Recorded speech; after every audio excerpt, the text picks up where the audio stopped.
Alaikum wa rahmatullahi wa barakatuh. Misy fotoana anankitelo no iakaran'ireo asa soa makany amin'ny Tompo Allah. Ny voalohany dia ny fiakarany isan'andro isan'andro.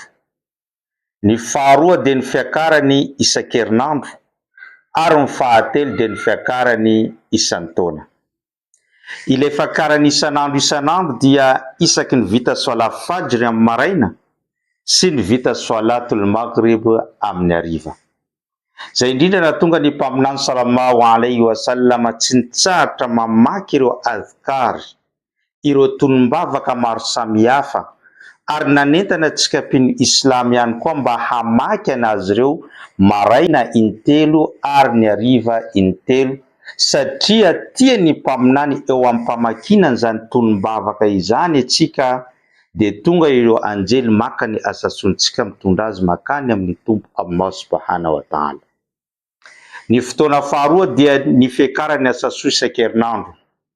Zay indrindra ihany koa na tonga ny mpaminany sallallahu alaihi wasallam tsy nitsahatra ny feny alatsinainy sy ny alakamisy, satria ny alatsinainy sy alakamisy io no fotoana iakarandreo asa soa makany amin'ny Allah. Ary tsy vitan'izany fa nanentana sy nanentana izy mba hifehezantsika isany alatsinainy sy alakamisy. Ary rehefa nanontaniana izy inona mahatonga anao mifikitra manatanteraka amin'ny fifehezana isany alatsinainy sy alakamisy, dia namaly izy hoe ireo no fotoana iakarany asa soa makany amin'ny Allah isan-kerinandro. Ka tiako zao eo ampanaovana an'izany fifehezana, tonga ireo anjely maka ny asa soa mitondra azy makany an-danitra.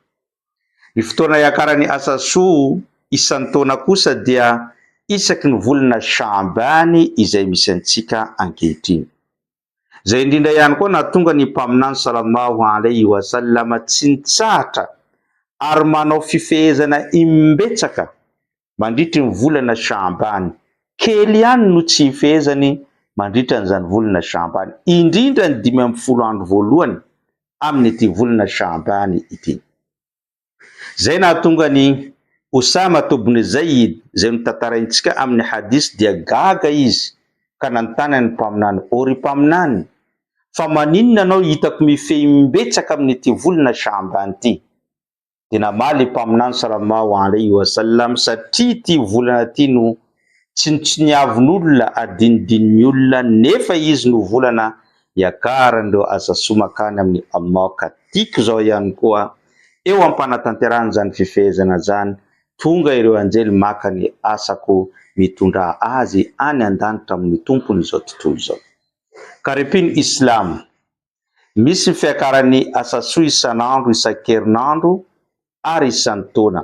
Atsika ankehitriny ao anatin'ny volana Sha'bany zay iakarandreo asa soa makany amin'ny Allah. Noho izany, manaovanareo asa soa maro samihafa, mifeheza, mamoa sadaka, mamoa zaka, mamangia ny namana, ary manao doa, mibebaka amin'ny Allah, manao istighfar, zay asa soa zay vitanao, mamaky Qur'an sy ny rehetrarehetra dia ataova amin'ity volana Sha'bany ity, no sady fanomanana ny volana Ramadan. Ary tandremy dia tandremy ihany koa ny manao fahotana, satria mba tianao ve ao anatin'ny volana iakarany asa soa makany amin'ny Allah eo ampanaovana fahotana, eo ampanaovana zavatra tsy ankasitrany Allah, ka mitandrema antsika sola tafiditra ao anatin'izany.